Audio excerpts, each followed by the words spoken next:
Hello, everyone, and thank you for joining me and Don Sizer for another episode of MSP Compliance Chronicles. And today we have a special topic that we're going to talk about. It's one of the important thing as an MSP that you should know about compliance. Don, the stage is yours. Why is it all of a sudden on me? Wait a minute. This is the first time before. That's kind of how compliance works though too at the end Yeah, of the day, right? So you kind of get into this saying, wow, this is great. Well, I'll make some money. And then you start doing it and you're like, wait a minute, this is not what I signed up for. yeah, So, so let's talk about what we did sign up for, how to get our clients educated about, do they need compliance? What type of compliance that they actually need and the whys and hows about it. So that's where we're at. yeah. Awesome. So, you know, what we're going to talk today, it's about as an MSP, do you need to be compliant? Yes or no? This is a huge question. I think that you should ask yourself at the beginning. Then we will talk about what is the MSP challenges that they're facing with compliance and in general, and what is the importance of that compliance. After you find these two, after you answer those two questions, then how do you tailor make the compliance for their solution? Because again, there is many ways to do compliance. How do you do it specific to the client need? How do you as an MSP show them the benefits of doing compliance? And some case study and stories that we can share and talk about with the end clients. So, Don, what do you think? Does Yeah, I mean, this is like the perfect slide, right? So if you're yeah, doing compliance, you have to start with yourself. And this is kind of the that 101, right? You want to start at the very bottom, but yeah, not even from the standpoint of, should you just start with yourself? I mean, yes, absolutely you should, but to answer that very first question, do you have to be compliant as an MSP? Well, it all depends, right? So if your client has specific types of compliance, you also have to be compliant with that particular set of standards. yeah, HIPAA is one of them for healthcare. There's a couple other ones out there that you also have to follow. But at the end of the day, picking any type of framework, adhering to it, and following its standard will help you in your own practice just to be a little bit safer. It's not going to make you impermeable to, cyber attacks or anything else, but it does make sure that you're dotting your I's and crossing your T's and doing the right things inside of your business. yeah. Awesome. Um, do you know as an MSP that don't know so much about compliance? If there is someone like that and just want to start is as a first footprint in that area, what do you think would be the easiest framework that they can start with? I mean, none of them are easy. I mean, that's just how compliance works. I wish there was like one you're like, oh, we're just going to do this one because it's super easy, right? Because it's not. Compliance is all about documentation and proving that you're doing what you say that you're doing, right? Yeah, That's the part that isn't as easy as we all would like it to be. yeah, So from my standpoint, I would say probably CIS IG1 would be the easy one, right? yeah, So you take that nice little baseline, you look through the controls, you see, well, those don't sound terrible. It's probably stuff that you're doing anyway. For the most part, if you have any type of cybersecurity practice at all, chances are you're already complying with CIS, probably either in totality or very close to it on the IG1, that lower level framework. right. I think also that when MSP do it on himself, it's easy for him to talk about it because for detail because he already implemented on himself. Then if their client asks him our question, it's more easy for them to answer it and then win those deals, right? That is correct. I mean, one of the just digging in some of the challenges that we've had with clients. I mean, the first thing you have to do is, look at your assets. What assets do you actually have? And when you're talking to the client and you're like, well, what assets do you have? We know about the laptops, we know about the computers, we know about those. But what about the other things that you guys haven't told us about? Let's talk about your mobile devices. Let's talk about your tablets. Let's talk about these things that you might have some data on that normally we don't deal with on the daily.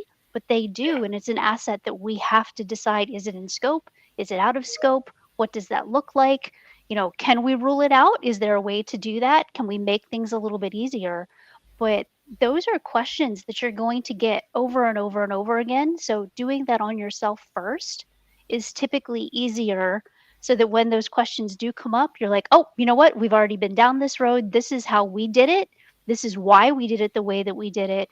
And this is how it shook out for us. So we can go down that road. Or if you guys want to do something different, here's what that would look like. Yeah. Absolutely. Absolutely. Totally agree with you. So, how do you, Don, as an MSP, understanding your client challenges and try to to ask them, okay, what are you doing? Why so important actually? Right. So United States is a little bit different from all of the other, areas in the world right now in 100%. that, yeah, unfortunately or fortunately, I'm not sure which, but for compliance standards, maybe it's unfortunate that we don't have to comply the same way that all the other ones do, especially for, GDPR and things along those lines. But long story short, trying to figure out which ones matter, which ones don't, and explain it to a business and make them care about doing any of it is difficult. There haven't been a ton of fines that people have been faced with. So it's not like ransomware, right? Where someone in your genre or your vertical that has had that happen to. So you can say, oh, you know what? I don't want that to happen to me. I don't want to be that guy. You don't know somebody that's gotten a massive fine for not, doing what they need to do with compliance. So it's not as big of a deal to most people at this point. So they're not wanting necessarily to comply and spend the money. Yeah. I hear a lot that people say, even small medium businesses say, "Oh, I understand that compliance is important, even regulation, like you mentioned, GDPR or maybe CCPA in California and etc. or HIPAA," and they said, "Okay, it will not happen to me. No one do the audits for me. No one care about me. I'm small." How do you face with this challenge, with these questions, with these answers? Sorry. Right. So I think if we all think back to what cybersecurity was like a couple years ago, right? We're kind of in the exact same boat with compliance as we were with cybersecurity. We Hmm. had those same questions, right?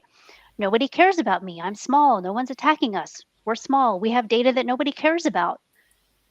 Those exact same things happened with cybersecurity. We had those exact same objections. Okay. So you can kind of take some of the answers that you had to those objections and just kind of replace them with the compliance ones as far as that goes. I know it's kind of silly, but that's realistic.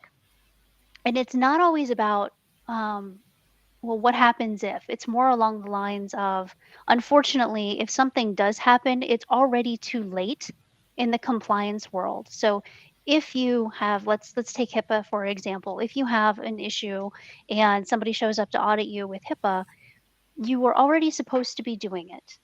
If you weren't and they're looking at it, you're going to get fined. And it's not just going to be one fine, because they're not going to come for one fine, right? And it's happened because data has already leaked at that point. You've already had to notify people. So something has already happened. You have no way to prove that you were doing your due diligence. And here you are. Somebody has shown up and said, okay, we know this has happened. Show us your documentation. And you're like, so about that, I don't Yeah. really have any, right? So Absolutely. that's the scenario that we're in. Yeah. So how do you have that conversation with a client, right? And make them care about it? Pretty much exactly what I just said. If you're not already doing, the documentation part of it and somebody does show up, you're already too late to the party and you're Yeah. going to get fined. Yeah. I like what you said because for me it's like when you're understanding the challenges of the company, then you can try to tailor make the compliance for it, like HIPAA, like CIS, maybe NIST CSF, all of the type of all of the types. And I think for in some cases maybe compliance can help the SMB to answer some his client questions about security, like how do you measure that, how do you measure this. Now you're saving my data. Okay, maybe SMB serve big clients, and they can ask those questions. And as you say, it's better do it than later. And if they do it late and some leak is exposed, I think the process of try to cover all of this, it will cost more money, and also ruin the reputation of the company. No, It's that's absolutely true. I mean, there's, reputational damage is one of those things that you can't pull it back after the fact. Unfortunately, it's gone. It's a sunk cost at that point. So it's not like you can be like, oh, tomorrow's a new day, everything will be fine tomorrow. It doesn't, and it can go on for years. And as a small business, sometimes you can't outlive that.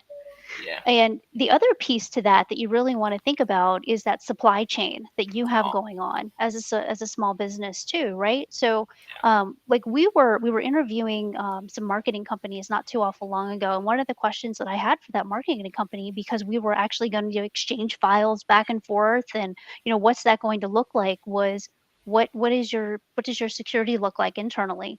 And I got the deer in headlights stare, and they're like, well, we use Max, we don't really need any. I'm like, so I can't do business with you. I'm not going to do business with you because you have no way to safeguard yourselves. You're not going to safeguard me or, anybody else that I do business with. So there's a conversation that's starting to happen, and not just with MSPs. I mean, some of the bigger people that we deal with too is a whole lot of, what do you guys do internally? What does your security look like internally? They want to know. So that is something that you're going to have to start answering. And the other piece to that is insurance, right? Insurance wants to be all up in your business about what you're doing, how you're doing it, who are you doing it with. I mean, it's kind of like, they're grilling you at this point, and it's not just you, it's your clients too. So Yeah. when your client has their insurance piece coming back saying, okay, so we wanted to get cyber insurance, but they're asking us about X, Y, and Z. Why aren't we doing X, Y, and Z? Or are we doing X, Y, and Z? You can start having that conversation about, hey, this isn't necessarily, you don't fall into that compliance piece, but let's talk about a framework and what a framework looks like and where this plays and how it dots your I's and crosses your T's for things like cyber insurance. You're right. You're right. It's funny because last week I was speaking, about it together with Larry from a data stream. All of this importance of cyber insurance and how it's connected to compliance and all of those things. I hope I can try I can find some time from his tight schedule to join for us for some webinar too someday and talk more about it. But agree with you 100%. This is where the market goes, right? So you must do that both because it's one together. They comes together, from my opinion. Yeah, absolutely. It does. Yeah, yeah, cool, cool. Um, so it's leading us to talk the next topic. It's the importance of the compliance, right? You understand their needs, you understand their challenges, and then you can explain to them why compliance is so important. Any tips you can give us about it? So I think I've had, I don't know, more conversations that I've wanted to count over the last couple of weeks about compliance and who is and isn't, needing that particular thing. What is the value to it? Some of the value that we have talked about is, saving your own business, right? When you're talking to a client, I was talking to a legal firm, and I was like, look, I understand that you need to, move data around and deal with some other folks, but what happens if something gets out, something gets leaked, something isn't done the way that it should have been, and it's tracked back to you? What does that look like to you? So Mhm. here you are, the legal office, doing XYZ for your clients, and now all of these clients are seeing that, you're not being careful with their data. What Mhm. happens to your law office? And that kind of made them sit back and say, that doesn't sound good. like like I think they actually had to hear someone put it in words, say it in a way that they understood it, and then explain to them exactly where the compliance pieces were for them Yeah. and what data that they were actually touching, where it needed to be secured, why it was the way that it was in that particular scenario with them. And I apologize, I'm not getting into details because it is an actual client. Yeah, Um, good. but but that was the scenario for them, and that, like, the light bulb suddenly went on, and they're like, "Oh, now I understand." And I think their comment was, "We thought because we weren't actually doing XYZ the same way that, this other entity was, that we didn't have to comply the same way." Yeah, They're like, nope, it's the data and how it moves from point A to point B, which is what is making you, need to be compliant. And once they understood that, then all of a sudden it was like, okay, so we need to do this and we need to do this and we need to make sure that this is working this way. I'm like, yep. And then you'll actually need to get, a compliance practice into place moving forward to show that you have done, this thing and this thing and this thing, and it's documented properly, and these are your policies, and this is how it has to be done, right? yeah, So those conversations, just explaining it again, probably in a different way than either they've heard it before yeah, or that they just didn't understand it because they thought it didn't apply to them because of whatever reason, right? yeah, So I think that happens a lot. yeah. You're right. I think that there is two things that driving people to make decisions.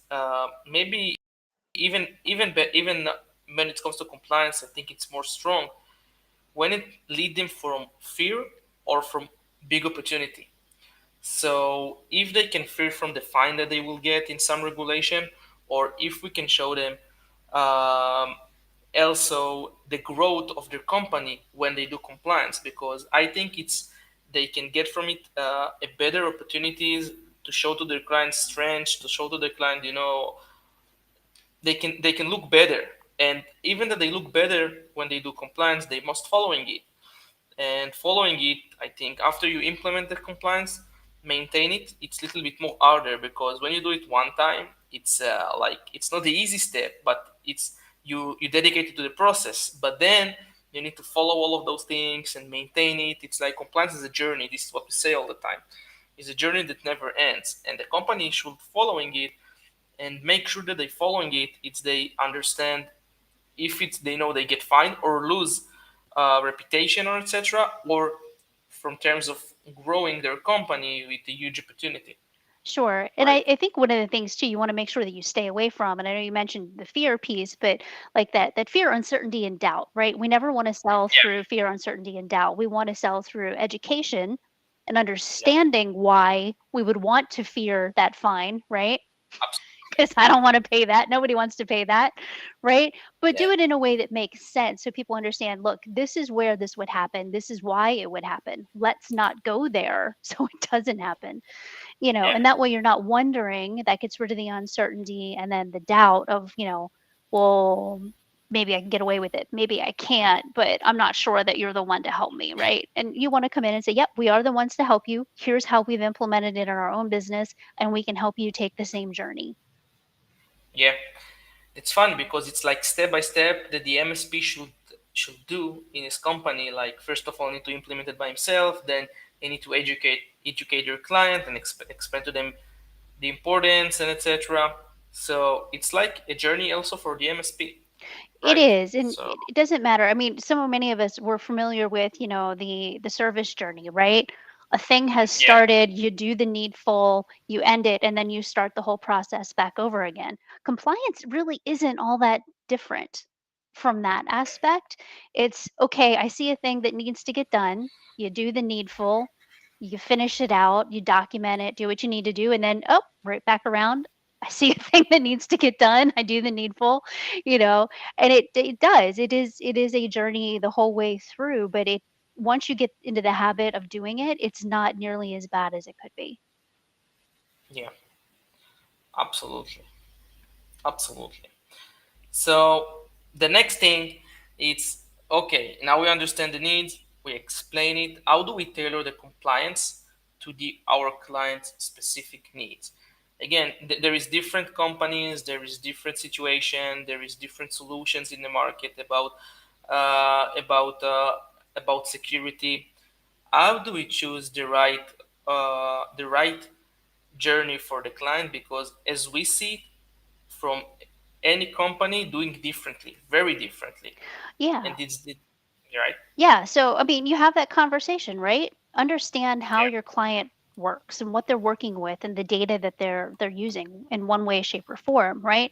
And understanding the frameworks and the compliances that are out there so you understand what they could need to comply yeah, to, right? So we had I'm going to take a local government for example, right? Absolutely, because they have law enforcement, they are CJIS compliant. They have to do that on one hand, but one of the other things that they do, we actually have a Navy base fairly close here, and the local um, fire department has to be backup for their fire department. So we had a hmm conversation about CMMC for them hmm to rule it in or out, trying to figure out what do you touch, what information do you actually get, how does that data flow back and forth? And we were able yeah, to rule it out on that conversation, which was good because they were getting plans, they were getting some things that maybe were going to rule them in, but we were able to actually rule it out based on, what the actual CMC information was. So that was good for them. They didn't have to deal with that, and they only had to deal with some other things. hmm And PCI, one of those, are you taking credit cards? How are you taking credit cards? Is somebody else responsible for that data? Are you actually dealing with the actual data? What does that look like? So you have to really dig down and ask a lot of questions about how they're doing business, the way that they're doing business, where the data goes, where is it stored, how do they touch it, how does anybody else touch it, that kind of thing. And once you have that figured out, you can figure out the type of service to supply to that particular client or not in that case, because there may be an or not, but they don't need it. yeah, yeah, 100%, 100%. Do you so from your experience? Does specific clients about, let's say, if we talk about the service paying, do you think that there is any doubt about the pricing? For example, one company in the same size or the same framework and telling you, oh, this is too expensive, this is not right now in our budget, but they know that they need it. So how do you can face with those things? So there, I mean, there's always things that you can do, right? Just because they're Hmm not buying into a platform doesn't mean that you can't do things that hmm aren't necessarily documented. You're doing the needful, right? You're just not documenting that it's done because that's the compliance piece to it, right? That huge bit of documentation. But if you're still getting it done, still doing what they need to have done, but not documenting, technically it's not compliance, but at least they're moving in the right direction. And you can have that Yeah, conversation with them like, look, we're doing XYZ for you this budget year or whatever that is. But next year, we have identified that this is a thing. We're putting this in writing. We're giving it to you in writing because it needs to be documented that you are looking at this particular compliance. This isn't, you should bring up a practice for that particular compliance. And these are the yeah, things that need to get done moving forward. And part of that is documentation. yeah. So it's like even your clients don't want it. It's like let's start with small. Even choose few controls that you already do for them and show them. Look, this year because you're using some security tools, you cover those controls, and just to make sure you're in the right way to start doing compliance, we saw many times that even starting with risk assessment, it's helping because companies don't understand, in some cases, of course, why compliance is important and how to tailor it direct to their fit. But again, people understand risks. They don't care why they don't have, like, again, in some circumstances, why they don't have MFA, but they will care the risk that they have because they don't use multi-factor authentication, right? Absolutely. So So, for those of you that are using some sort of platform for, be it QBRs or whatever that you use for this particular thing, right? So many of them have that, red light, yellow light, green light yeah, mentality that they can see. And that seems to work out pretty well too. So again, you're not giving them fear, uncertainty, and doubt. You're giving them Yeah. very concrete, okay, we've greened up these particular things. These things are still yellow. And look at all of these things in red. And here's why they're red. And those are your risks. That's where your problems lie. Whatever language you want to use to talk to your client, that's a great way to do it. Yep. Yeah. Awesome. Awesome. So this is, I think, another good thing because as an MSP, when you do compliance and you try to be a thought leader with your client, you should explain to them why they should do it with you. What is the compliance benefit in general, but again, why you are is the right person to do those things, right? So there is many ways to doing it, but the benefits of compliance, I think, it comes together with the one who implement it, right, Tom? What do you think? So, because there's so many ways to answer this question, so I'm going to go straight on, right? Because you know how I am.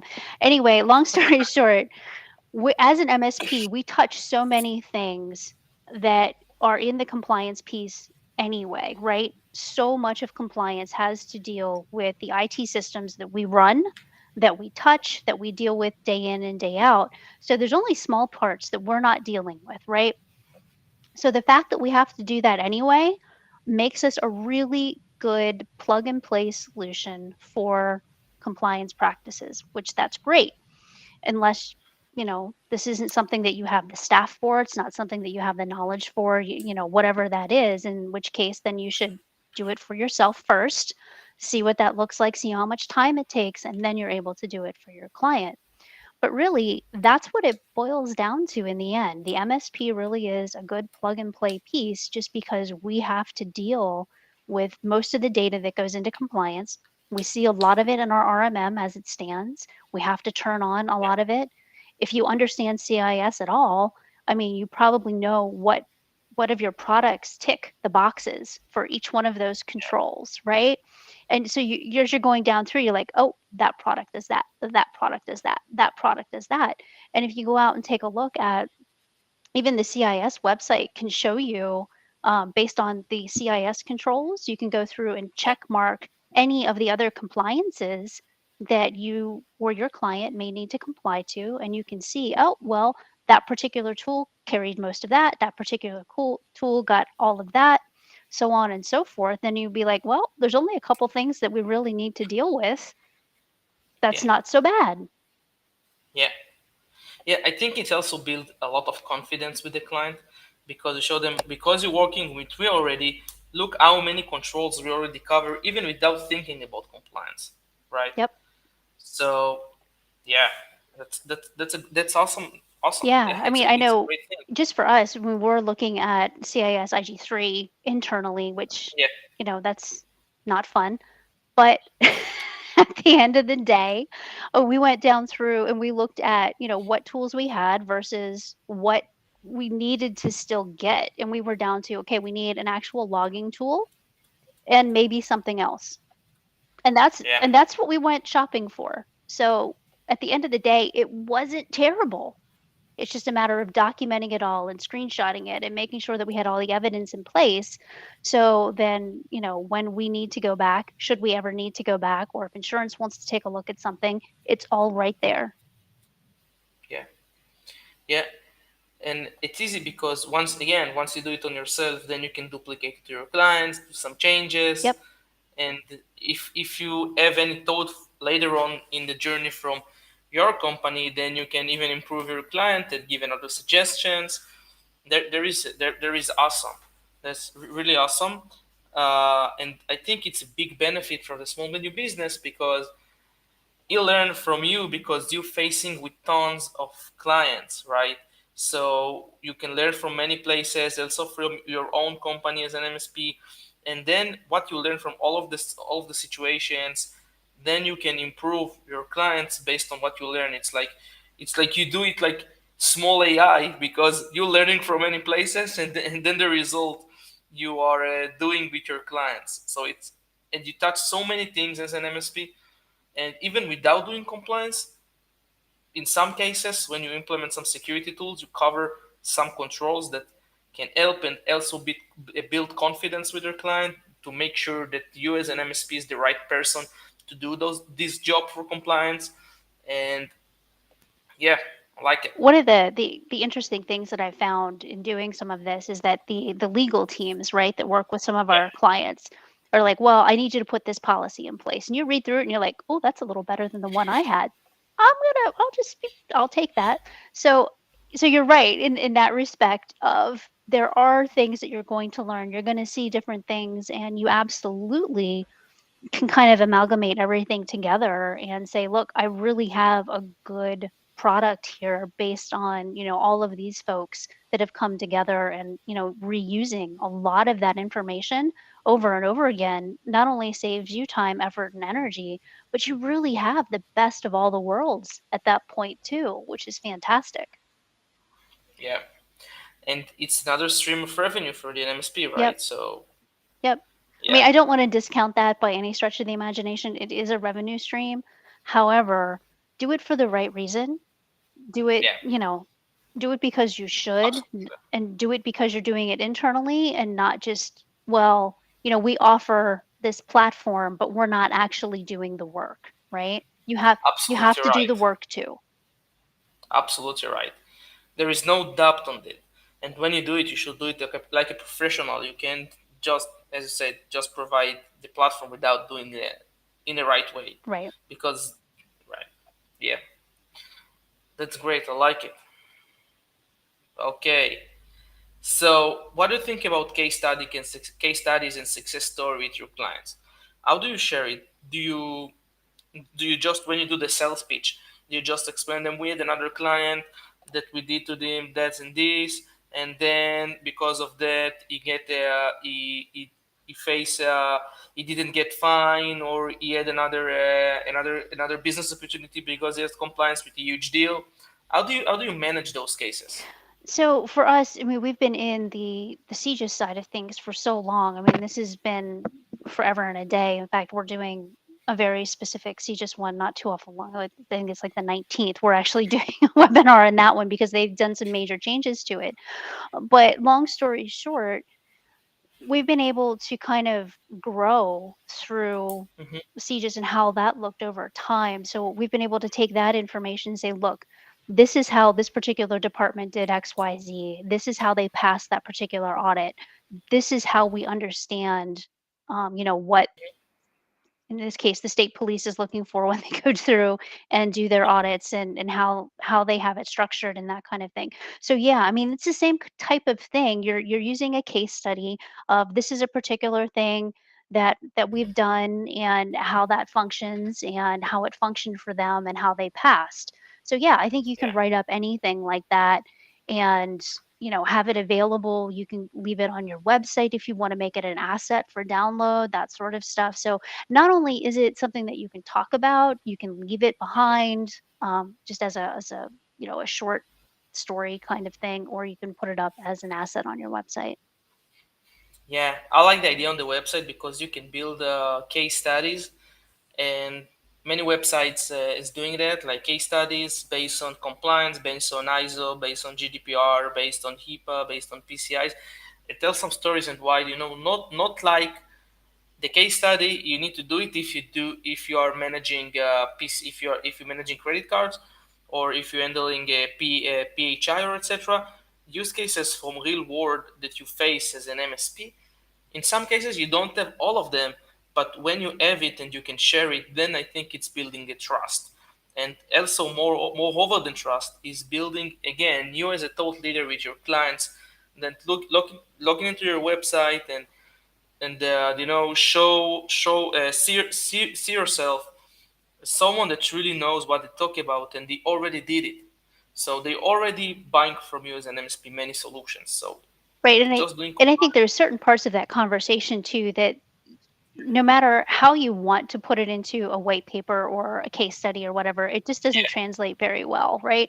So yeah, when you're explaining that not all auditors are the same, you know, like some of them are very specific about exactly what they want to see. And even though it could be done three different ways, that auditor only wants to see it this particular way, very narrow, that kind of thing.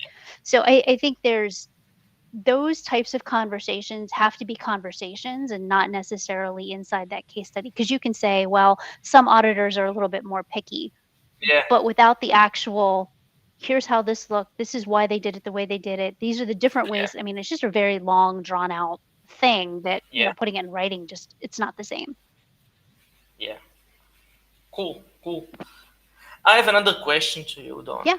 What do you think about liability of security when you're working with small medium businesses and as an MSP? So this is a conversation that we've had on repeat over the last couple of years. And it's been a whole lot of like, I understand you don't want to turn on MFA. I understand that. I understand it's another, level of things that you just don't want to deal with. And it's kind of a pain in the ass. And that kind, but here's the thing. I don't want to be liable for something that you have chosen to do when I'm telling you that's not the right answer, right? So you have to have liability conversations as well. For those of you that do co-managed IT, right? We have tons and tons of conversations about liability when you're getting into a co-managed situation. So who is liable for this particular thing? Or is it us? Is it you? Yeah, Let's make sure that we know who has that, who owns it, right? So it's the same thing with a small business, right? Who owns the liability here? So if we are telling you to do A, B, and C because of these particular things, and you're like, nope, I just don't want to do that, then you, as the MSP, have to decide, am I going to accept that liability? My answer is going to be no, I'm not going to accept that liability because I've told you what needs to be done, and whether or not they need to stay your client. If they're your elephant client, maybe there's a way around it and you'll need to figure that out. But if not, maybe they just shouldn't be your client at that point. yeah.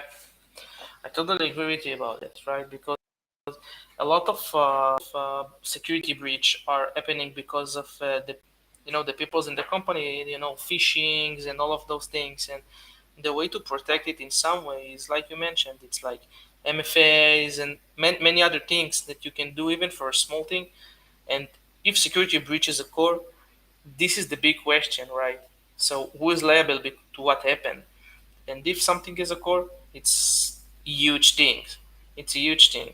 So yeah, Yeah, that's just it. And I mean, once you get to that point of the finger pointing, right? And then, well, now we're going to court. Well, now it's going to cost everybody at that point, and it's such a disaster. So absolutely figure out what you're going to accept, what you're not going to accept, figure out how much liability you're going to take on. And if you're giving somebody your professional advice and opinion and they're not taking it, why are they not taking it? Is it truly a budgetary issue? And if it is, can it be rectified? And if it's truly the fact that they just don't think that they need to do that, then you need to decide, do they need to be your client? totally agree with you about it. Totally agree with you. Great, Don. It was a real great conversation.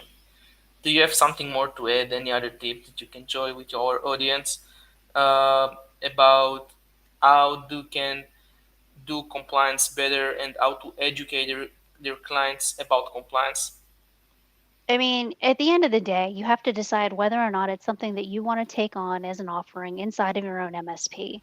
Yeah, I truly believe that compliance is right now where cybersecurity was 5, 6 years ago when everybody was like dipping their toes into it. And yes, we know we need to do this, but nobody actually wants to spend money on it. And then all of a sudden, everybody needed to spend money on it because we had all kinds of attacks happening and so on and so forth.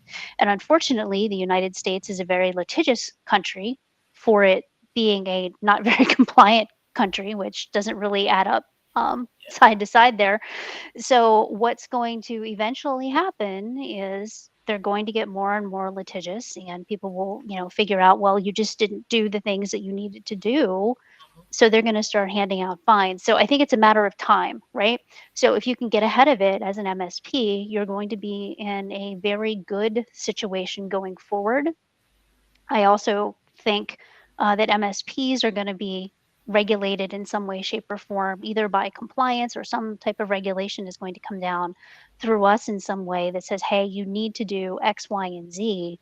So getting ahead of that so you're not under the gun when that comes down also is going to help you as an MSP. So absolutely do what you can. I understand the documentation is not all that exciting. It's not fun to do. No one wants to do it. No one wants to write policy for days, Yeah, but it does need to get done. Your people need to understand it. Um, just get ahead of it before you can't get ahead of it anymore. yeah, awesome. Totally right. I don't have nothing to say, but yeah, yeah, you leave me speechless because you say all the great things that I can thought about. So yeah, that's awesome. And I think it's do it now and don't wait to something that will happen, right? So if we summarize everything, and the better way to do it, it's with education, education, education to your client. We provide you many tips that MSP will listen to us can use it, or maybe can watch later. Can use it and educate their clients.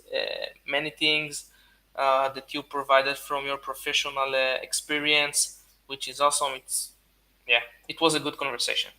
Yeah, and again, I mean, all I can say is, make sure you understand what your clients have as far as what their data contains. Make sure they understand what their data contains, because if they don't understand that, it's hard to figure out whether or not they need to be compliant to something, and they're going to fight you tooth and nail if they don't understand Yeah, that, their data falls under, certain regulated areas. So just make sure you guys figure that out. cool. So thank to you, Don, and thank to all of our audience that were on live with us. I hope you have enjoyed from this session because I really enjoyed talk to you, Don, as always. Well, thank you so much for having me. I appreciate it. No, you good. Don't worry. You had amazing. And see you next time. Thank you very much to everyone.